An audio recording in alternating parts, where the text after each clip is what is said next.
আসসালামু আলাইকুম।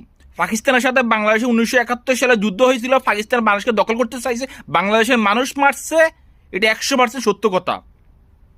কিন্তু পাকিস্তান 1971 সালের পরে, বাংলা স্বাধীন হওয়ার পরে কখনো বাংলাদেশকে ছোট করে কথা বলে নাই, বাংলাদেশের উপর কখনো জুলুম করে নাই, বাংলাদেশের উপর কখনো দাদাগিরি করে নাই।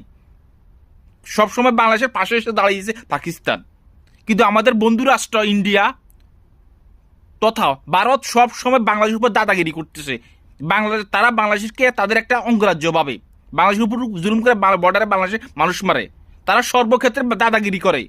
যেমন ক্রিকেটের ক্ষেত্রে কয়েকদিন আগে মুস্তাফিজকে নিরাপত্তাজনিত কারণে আইপিএল থেকে বাদ দিয়ে দেওয়া হয়েছে। যখন বাংলাদেশ এটা প্রতিবাদ করলো, ভারতে পুরা বাংলাদেশ খেলতে যাবে না প্রতিবাদ করলো, তখন তাদের আসল দাদাগিরি শুরু হয়ে গেছে। তারা এখন চাইতেছে বাংলাদেশকে ভারতের মাটিতে নিয়ে খেলানোর জন্য।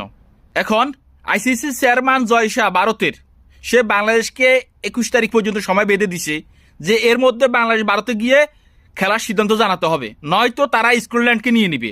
এটা কি মগের মূল্য পাইছে? মগের মূল্য পাইছে? এটার প্রতিবাদ অন্য কেউ এখন পর্যন্ত করে নাই। একমাত্র এখন বাংলাদেশের পাশে এসে পাকিস্তান দাঁড়িয়েছে। পাকিস্তান সাফ জানিয়ে দিয়েছে যে আমরা বাংলাদেশকে ছাড়া বিশ্বকাপ খেলবো না। পাকিস্তান তাদের বিশ্বকাপ প্রস্তুতি সবকিছু স্থগিত করেছে। এখন দেখা যাক আইসিসির খেল তথা ভারতের খেল কোথায় গিয়ে দাঁড়ায়। বাংলাদেশ এবং পাকিস্তানকে ছাড়া তারা বিশ্বকাপ খেল আয়োজন করতে পারে কিনা। এখন আপনারা চিন্তা করেন বাংলাদেশের কে শত্রু কে মিত্র। আসলে ভারতের দাদাগিরি সর্বক্ষেত্রে। এখন দেখা যাক এই খেলা কে জিতে, আইসিসি তথা ভারত না বাংলাদেশ এবং পাকিস্তান।